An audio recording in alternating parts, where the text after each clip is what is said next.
ഓം ശാന്തി 9-10-2024 പ്രഭാതമുരളി. മധുരമായ കുട്ടികളെ, വിശ്വരാജ്യം ബാഹുബലത്തിലൂടെയല്ല നേടാൻ സാധിക്കുന്നത്. അതിന് യോഗബലം ആവശ്യമാണ്. ഇതും ഒരു നിയമമാണ്. ചോദ്യം: ശിവബാബയ്ക്ക് സ്വയം തന്നിൽ തന്നെ ഏതൊരു അത്ഭുതമാണ് തോന്നുന്നത്? ഉത്തരം: ബാബ പറയുകയാണ്, നോക്കൂ, എന്തൊരു അത്ഭുതകരമാണ്. മറ്റൊരാളിൽ നിന്നും പഠിക്കാതെയാണ് ഞാൻ നിങ്ങൾ കുട്ടികളെ പഠിപ്പിക്കുന്നത്. എനിക്കൊരു അച്ഛനോ ടീച്ചറോ ഗുരുവോ ഇല്ല. ഞാൻ ഈ സൃഷ്ടിചക്രത്തിൽ പുനർജന്മം എടുക്കുന്നില്ല. എന്നിട്ടും നിങ്ങൾക്ക് എല്ലാ ജന്മങ്ങളുടെയും കഥ കേൾപ്പിച്ചു തരുന്നു. സ്വയം 84 ജന്മത്തിന്റെ ചക്രത്തിലേക്ക് വരാതെ പൂർണമായും ചക്രത്തിന്റെ ജ്ഞാനം കൃത്യമായി നൽകുന്നു. ഓം ശാന്തി. ആത്മീയ അച്ഛൻ നിങ്ങൾ കുട്ടികളെ സ്വദർശന ചക്രധാരിയാക്കിയാണ് മാറ്റുന്നത്. അതായത് നിങ്ങൾക്ക് 84 ജന്മത്തിന്റെ ചക്രത്തെക്കുറിച്ച് അറിയാൻ കഴിഞ്ഞു. ആദ്യം നിങ്ങൾക്ക് അറിയില്ലായിരുന്നു. ഇപ്പോൾ ബാബയിലൂടെ നിങ്ങൾ അറിഞ്ഞു. തീർച്ചയായും നിങ്ങൾ 84 ജന്മത്തിന്റെ ചക്രത്തിലേക്ക് വരുന്നുണ്ട്. നിങ്ങൾ കുട്ടികൾക്ക് തന്നെയാണ് 84 ജന്മത്തിന്റെയും ചക്രത്തിന്റെ ജ്ഞാനം നൽകുന്നത്. ഞാൻ സ്വദർശന ചക്രധാരിയാണ്, എന്നാൽ പ്രാക്ടിക്കലായി 84 ജന്മത്തിന്റെ ചക്രത്തിലേക്ക് വരുന്നില്ല. ശിവബാബയിൽ മുഴുവൻ ജ്ഞാനം അടങ്ങിയിട്ടുണ്ടെന്ന് ഇതിൽ നിന്ന് മനസ്സിലാക്കണം. നിങ്ങൾക്കറിയാം, നമ്മൾ ബ്രാഹ്മണരാണ്. ഇപ്പോൾ സ്വദർശന ചക്രധാരിയായി മാറുന്നു. ബാബ ഇതുപോലെ ആകുന്നില്ല. പിന്നെ എവിടെ നിന്നാണ് അനുഭവം ഉണ്ടാകുന്നത്? നമുക്കെല്ലാം അനുഭവം ഉണ്ടാകുന്നുണ്ട്. നിങ്ങൾക്ക് കേൾപ്പിച്ചു തരാൻ ബാബയ്ക്ക് എങ്ങനെയാണ് അനുഭവം ഉണ്ടാകുന്നത്? പ്രാക്ടിക്കൽ അനുഭവം ഉണ്ടായിരിക്കണമല്ലോ.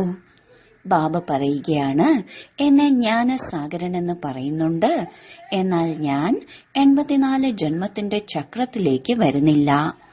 എന്നിട്ടും എന്നിൽ ഈ ജ്ഞാനം എവിടെ നിന്ന് വന്നു?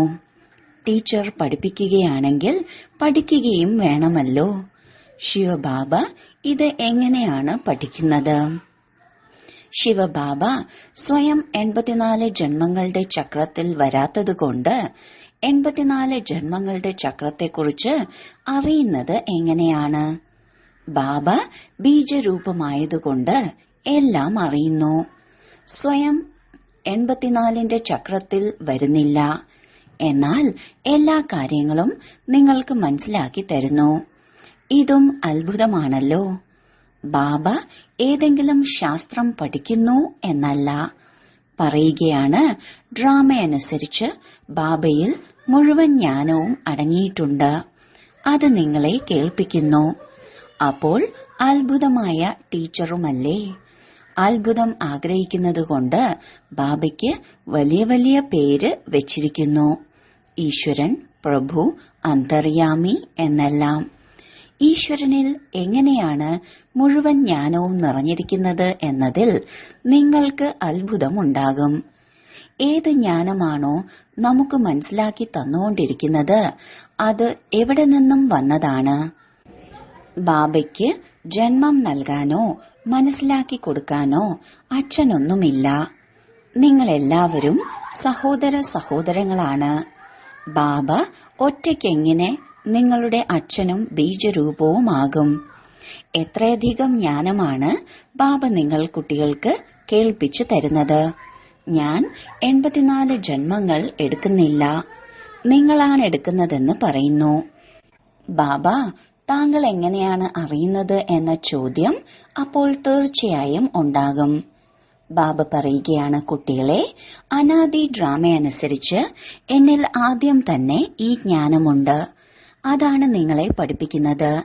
അതുകൊണ്ടാണ് എന്നെ ഉയർന്നതിലും ഉയർന്ന ഭഗവാൻ എന്ന് പറയുന്നത്. സ്വയം ചക്രത്തിൽ വരുന്നില്ലെങ്കിലും ബാബയിൽ ആദി മധ്യ അന്ത്യത്തിന്റെ ജ്ഞാനമുണ്ട്. അതുകൊണ്ട് നിങ്ങൾ കുട്ടികൾക്ക് വളരെയധികം സന്തോഷം ഉണ്ടായിരിക്കണം. ബാബയ്ക്ക് 84ന്റെ ചക്രത്തിന്റെ അറിവ് എവിടെ നിന്നാണ് ലഭിച്ചത്? ബാബയിലൂടെയാണ് നിങ്ങൾക്ക് ലഭിച്ചത്. ബാബയിൽ യഥാർത്ഥ ജ്ഞാനമാണ് ഉള്ളത്. നോളജ്ഫുൾ എന്ന് ബാബയെ തന്നെയാണ് പറയുന്നത്. ആരിൽ നിന്നും പഠിക്കുന്നില്ല. ബാബയിൽ യഥാർത്ഥ ജ്ഞാനമുള്ളതുകൊണ്ട് ബാബയെ നോളജ്ഫുൾ എന്ന് പറയുന്നു. ഇത് അത്ഭുതമാണല്ലോ. അതുകൊണ്ടാണിതിനെ ഉയർന്നതിലും ഉയർന്ന പഠിപ്പെന്ന് പാടപ്പെടുന്നത്. ബാബയിൽ കുട്ടികൾക്ക് അത്ഭുതം തോന്നുന്നു. എന്തുകൊണ്ടാണ് ബാബയെ നോളജ്ഫുൾ എന്ന് പറയുന്നത്? ഈ ഒരു കാര്യം മനസ്സിലാക്കേണ്ടതാണ്. മറ്റെന്താണ് മനസ്സിലാക്കേണ്ടത്? ഈ ചിത്രം നിങ്ങൾ കാണിച്ചു കൊടുക്കുമ്പോൾ പലരും ചോദിക്കും, ബ്രഹ്മാവിലും തന്റെ ആത്മാവുണ്ട്, നാരായണനായി മാറുമ്പോഴും അതിലും തന്റെ ആത്മാവുണ്ട്. അപ്പോൾ രണ്ടാത്മാവായില്ലേ? ഒന്ന് ബ്രഹ്മാവിന്റെ, ഒന്ന് നാരായണന്റെ. പക്ഷേ ഇത് രണ്ടും രണ്ടാത്മാവല്ല എന്നതിനെക്കുറിച്ച് ചിന്തിക്കണം. ആത്മാവ് ഒന്ന് തന്നെയാണ്. ഒന്ന് ദേവതയുടെ മാതൃകയായാണ് കാണിച്ചിരിക്കുന്നത്. ബ്രഹ്മാവിൽ നിന്ന് വിഷ്ണു അർത്ഥം നാരായണനായി മാറുന്നു. ഗൂഹ്യമായ കാര്യം ഇതാണ്. കേവലം ബാബയ്ക്കല്ലാതെ വളരെ ഗൂഹ്യമായ കാര്യം മറ്റാർക്കും തന്നെ കേൾപ്പിക്കാൻ സാധിക്കില്ല. അതിനാൽ ബ്രഹ്മാവും വിഷ്ണുവും രണ്ടാത്മാക്കളല്ല. അതേപോലെ തന്നെയാണ് സരസ്വതിയും ലക്ഷ്മിയും. ഇവർ രണ്ടുപേരിലും രണ്ടാത്മാവാണോ അതോ ഒരാത്മാവാണോ? ശരീരം രണ്ടാണ്, ആത്മാവ് ഒന്നാണ്. ഈ സരസ്വതി തന്നെയാണ് പിന്നീട് ലക്ഷ്മിയായി മാറുന്നത്. അതിനാൽ ആത്മാവിനെ ഒന്നായിയാണ് കണക്കാക്കുന്നത്. 84 ജന്മവും ഒരാത്മാവാണ് എടുക്കുന്നത്. ഇത് വളരെയധികം മനസ്സിലാക്കേണ്ട കാര്യമാണ്. ബ്രാഹ്മണനിൽ നിന്ന് ദേവത, ദേവതയിൽ നിന്ന് ക്ഷത്രിയനായി മാറുന്നു. ആത്മാവ് തന്നെയാണ് ഒരു ശരീരം മാറി മറ്റൊന്ന് എടുക്കുന്നത്. ആത്മാവ് ഒന്ന് തന്നെയാണ്. എങ്ങനെയാണ് ബ്രാഹ്മണനിൽ നിന്ന് ദേവതയായി മാറുന്നത്? ഇത് മാതൃകയാക്കി കാണിക്കുകയാണ്. ഹംസോ എന്നതിന്റെ അർത്ഥം വളരെ നല്ലതാണ്. ഇതിനെയാണ് പറയുന്നത് ഗുപ്തമായ കാര്യം. ഇതിൽ നമ്മൾ ഒരച്ഛന്റെ മക്കളാണ് എന്നതാണ് ആദ്യം മനസ്സിലാക്കേണ്ടത്. യഥാർത്ഥത്തിൽ ആത്മാക്കളെല്ലാം പരംധാം നിവാസികളാണ്. ഇവിടെ പാർട്ട് അഭിനയിക്കാൻ വന്നതാണ്. ഇത് കളിയാണ്. ബാബ ഈ കളിയുടെ വാർത്ത കേൾപ്പിക്കുകയാണ്.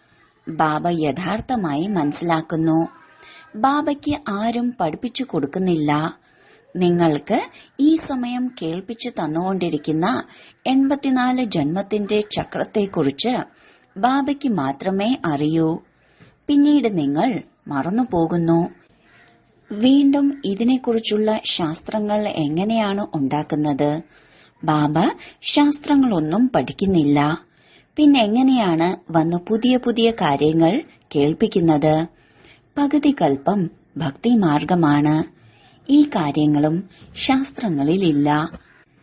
ഡ്രാമയനുസരിച്ച് ഈ ശാസ്ത്രങ്ങളെല്ലാം ഭക്തിമാർഗത്തിൽ ഉണ്ടാക്കിയതാണ്. ആദ്യം മുതൽ അവസാനം വരെയുള്ള ഈ ചക്രത്തിന്റെ എത്ര വലിയ ജ്ഞാനമാണ് നിങ്ങളുടെ ബുദ്ധിയിൽ ഉള്ളത്? ബാബയ്ക്ക് തീർച്ചയായും മനുഷ്യ ശരീരത്തെ ആധാരമാക്കേണ്ടി വന്നു. ശിവബാബ ഈ ബ്രഹ്മ ശരീരത്തിലിരുന്ന് ഈ സൃഷ്ടി ചക്രത്തിന്റെ ജ്ഞാനം കേൾപ്പിക്കുകയാണ്. മനുഷ്യരാണെങ്കിൽ സൃഷ്ടിയുടെ ആയുസ് എത്ര വലുതാക്കിയാണ് കാണിച്ചിരിക്കുന്നത്. പുതിയ ലോകം പിന്നീട് പഴയതായി മാറും. പുതിയ ലോകത്തെ സ്വർഗമെന്നും പഴയ ലോകത്തെ നരകമെന്നും പറയുന്നു. ലോകം ഒന്നു മാത്രമാണ്. പുതിയ ലോകത്തിൽ ദേവീ ദേവതമാരാണ് വസിക്കുന്നത്. അവിടെ അപാര സുഖമാണ്. മുഴുവൻ സൃഷ്ടിയും പുതിയതാകും. ഇപ്പോൾ ഇതിനെ പഴയതെന്നു പറയും. പേര് തന്നെ അയണേജ് ലോകമെന്നാണ്, അതായത് ഇരുമ്പുയുഗം. എങ്ങനെയാണോ ഓൾഡ് ഡൽഹി എന്നും ന്യൂ ഡൽഹി എന്നും പറയുന്നത്, ബാബ മനസ്സിലാക്കി തരികയാണ്, മധുരമധുരമായ കുട്ടികളെ, പുതിയ ലോകത്തിൽ പുതിയ ഡൽഹി ആയിരിക്കും. ഇതാണെങ്കിൽ പഴയ ലോകത്തിൽ ന്യൂഡൽഹി എന്ന് പറയുന്നു. ഇതിനെ പുതിയതെന്ന് എങ്ങനെ പറയാൻ സാധിക്കും? ബാബ മനസ്സിലാക്കി തരികയാണ്, പുതിയ ലോകത്തിലാണ് ന്യൂഡൽഹി ഉണ്ടാവുക. അവിടെ ഈ ലക്ഷ്മി നാരായണൻ രാജ്യം ഭരിക്കും. അതിനെ സത്യയുഗം എന്ന് പറയും. നിങ്ങൾ ഈ മുഴുവൻ ഭാരതത്തിലും രാജ്യം ഭരിക്കും. നിങ്ങളുടെ സിംഹാസനം യമുനാ തീരത്താണ് ഉണ്ടാവുക. പിന്നീട് രാവണ രാജ്യത്തിന്റെ സിംഹാസനവും ഇവിടെ തന്നെയാണ് ഉണ്ടാവുക. രാമരാജ്യത്തിന്റെ സിംഹാസനവും ഇവിടെ തന്നെയാണ് ഉണ്ടാവുക. ഡൽഹി എന്നായിരിക്കില്ല പേര്, അതിനെ സ്വർഗമെന്ന് പറയുന്നു. പിന്നീട് രാജാക്കന്മാർക്കനുസരിച്ച് അവരുടെ സിംഹാസനത്തിനനുസരിച്ച് പേര് വെക്കുന്നു. ഈ സമയം നിങ്ങൾ എല്ലാവരും പഴയ ലോകത്തിലാണ്. പുതിയ ലോകത്തിലേക്ക് പോകുന്നതിന് വേണ്ടി നിങ്ങളിപ്പോൾ പഠിച്ചുകൊണ്ടിരിക്കുകയാണ്. പിന്നീട് മനുഷ്യനിൽ നിന്നും ദേവതയായി മാറും. ബാബയാണ് പഠിപ്പിക്കുന്നത്. ഉയർന്നതിലും ഉയർന്ന ബാബ താഴേക്കിറങ്ങി വന്ന് രാജയോഗം പഠിപ്പിക്കുകയാണെന്ന് നിങ്ങൾക്കിപ്പോൾ അറിയാം. ഈ കലിയുഗി പഴയ ലോകം അവസാനിക്കാൻ പോകുന്ന സംഗമയുഗത്തിലാണ് നിങ്ങളിപ്പോൾ. ബാബ ഇതിന്റെ കണക്കും പറഞ്ഞു തന്നിട്ടുണ്ട്. ഞാൻ വരുന്നത് ബ്രഹ്മ ശരീരത്തിലാണ്. ബ്രഹ്മാവ് ആരാണെന്ന് പോലും മനുഷ്യർക്കറിയുകയില്ല. പ്രജാപിത ബ്രഹ്മാവെന്ന് കേൾപ്പിക്കുന്നുണ്ട്. നിങ്ങൾ ബ്രഹ്മാവിന്റെ പ്രജകളായതുകൊണ്ട് BK എന്ന് പറയുന്നു. യഥാർത്ഥത്തിൽ ശിവബാബയുടെ കുട്ടികളായ നിരാകാരി ആത്മാക്കൾ ശിവവംശികളാണ്. പിന്നീട് പ്രജാപിത ബ്രഹ്മാവിന്റെ കുട്ടികൾ സഹോദരീ സഹോദരങ്ങളാണ്. മറ്റൊരു സംബന്ധവുമില്ല. ഈ സമയം നിങ്ങൾ ആ കലിയുഗി ബന്ധത്തെ മറക്കണം. കാരണം അതിൽ ബന്ധനമുണ്ട്. നിങ്ങൾ പുതിയ ലോകത്തിലേക്ക് പോകുന്നു. ബ്രാഹ്മണർക്ക് കുടുംബ ഉണ്ടാകും. ബ്രാഹ്മണരുടെ അടയാളമാണ് കുടുംബ.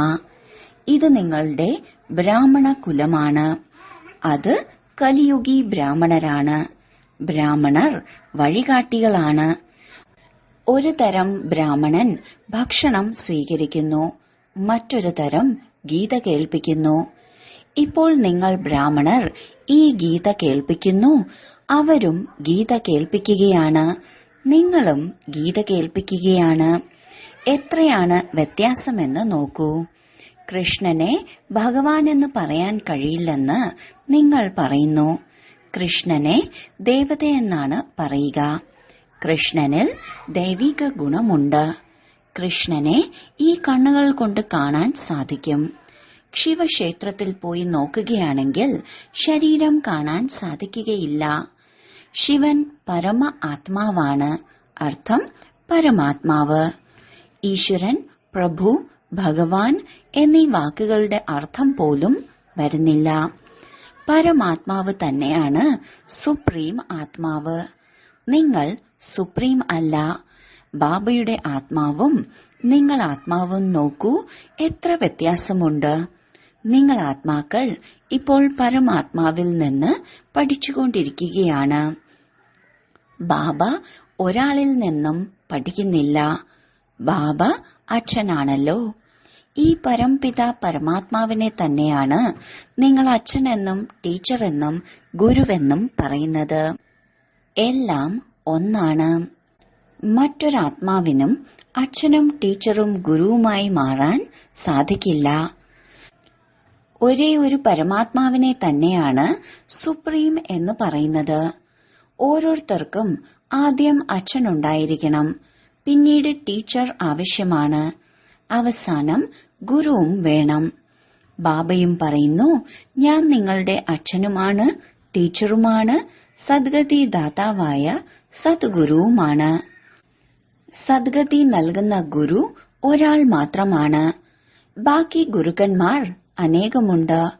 ബാബ പറയുകയാണ്, ഞാൻ നിങ്ങൾക്ക് എല്ലാവർക്കും സദ്ഗതി നൽകുന്നു. നിങ്ങൾ എല്ലാവരും സത്യയുഗത്തിലേക്ക് പോകും. ബാക്കി എല്ലാവരും ശാന്തിധാമത്തിലേക്കും. ഇതിനെയാണ് പരംധാമം എന്ന് പറയുന്നത്. സത്യുഗത്തിൽ ആദി സനാതന ദേവീ ദേവതാ ധർമ്മം ആയിരുന്നു. ബാക്കി ഒരു ധർമ്മവുമില്ല. മറ്റെല്ലാവരും മുക്തിധാമത്തിലേക്ക് പോകും. സദ്ഗതി എന്ന് പറയുന്നത് സത്യയുഗത്തെയാണ്. പാർട്ട് അഭിനയിച്ച് പിന്നീട് ദുർഗതിയിലേക്ക് വരുന്നു. നിങ്ങളും സദ്ഗതിയിൽ നിന്ന് പിന്നീട് ദുർഗതിയിലേക്കാണ് വരുന്നത്. നിങ്ങളാണ് പൂർണമായും 84 ജന്മങ്ങൾ എടുക്കുന്നത്. ആ സമയം എങ്ങനെയാണോ രാജാവും റാണിയും അതുപോലെ ആയിരിക്കും പ്രജകളും. 9 ലക്ഷം പേർ ആദ്യം വരും. 9 ലക്ഷം 84 ജന്മങ്ങൾ എടുക്കും. പിന്നീട് അനേകർ വന്നുകൊണ്ടിരിക്കും. അത് കണക്കാക്കിയിട്ടുള്ളതാണ്. ഇതാണ് ബാബ മനസ്സിലാക്കി തരുന്നത്. എല്ലാവരും 84 ജന്മങ്ങൾ എടുക്കില്ല. ആദ്യം വരുന്നവർ തന്നെയാണ് 84 ജന്മം എടുക്കുന്നത്. പിന്നീടുള്ളവരുടെ ജന്മം കുറവാണ്. മാക്സിമം 84. ഇതൊരു മനുഷ്യർക്കും അറിയുകയില്ല. ബാബയാണ് മനസ്സിലാക്കി തരുന്നത്. ഭഗവാനു വാച എന്നത് ഗീതയിലുണ്ട്. കൃഷ്ണനല്ല ആദി സനാതന ദേവീ ദേവതാ ധർമ്മം രചിച്ചതെന്ന് നിങ്ങൾക്കറിയാം. അത് ബാബയാണ് സ്ഥാപിക്കുന്നത്. കൃഷ്ണന്റെ ആത്മാവാണ് 84 ജന്മങ്ങളെടുത്ത് അന്തിമത്തിൽ ജ്ഞാനം കേട്ട് വീണ്ടും ആദ്യ നമ്പറിലേക്ക് വരുന്നത്. ഇത് മനസ്സിലാക്കേണ്ട കാര്യമാണ്. നിങ്ങൾ ഈശ്വരീയ വിദ്യാർത്ഥിയാണ്. ദിവസവും പഠിക്കണം. ഈശ്വരീയ മഹാവാക്യമാണല്ലോ. ഞാൻ നിങ്ങളെ രാജാക്കന്മാരുടെയും രാജാവാക്കി മാറ്റുന്നു. ഇത് പഴയ ലോകമാണ്. പുതിയ ലോകം അത് സത്യയുഗമാണ്. ഇപ്പോൾ കലിയുഗമാണ്. ബാബ വന്ന് കലിയുഗി പതീതത്തിൽ നിന്നും സത്യുഗി പാവന ദേവതയാക്കിയാണ് മാറ്റുന്നത്. അതിനാലാണ് ബാബ വന്ന് പാവനമാക്കൂ എന്ന് കലിയുഗി മനുഷ്യർ വിളിച്ചുകൊണ്ടിരിക്കുന്നത്. കലിയുഗി പതീതത്തിൽ നിന്നും സത്യയുഗി പാവനമാക്കി മാറ്റൂ. വ്യത്യാസം എത്രയാണെന്ന് നോക്കൂ. കലിയുഗത്തിൽ അപാര ദുഃഖമാണുള്ളത്. കുട്ടി ജന്മമെടുത്തു, നാളെ മരിച്ചു. ദുഃഖം തന്നെയല്ലേ? മുഴുവൻ ആയുസ്സിലും എത്ര ദുഃഖമാണുള്ളത്. ഇത് ദുഃഖത്തിന്റെ ലോകം തന്നെയാണ്. ഇപ്പോൾ നിങ്ങൾ സുഖത്തിന്റെ ലോകം സ്ഥാപിച്ചുകൊണ്ടിരിക്കുകയാണ്. നിങ്ങളെ സ്വർഗവാസി ദേവതയാക്കിയാണ് മാറ്റുന്നത്. ഇപ്പോൾ നിങ്ങൾ പുരുഷോത്തമ സംഗമയുഗത്തിലാണ്. ഉത്തമത്തിലും ഉത്തമ പുരുഷൻ അല്ലെങ്കിൽ സ്ത്രീയായാണ് മാറുന്നത്. നിങ്ങൾ വരുന്നത് ലക്ഷ്മി നാരായണനായി മാറാനാണ്.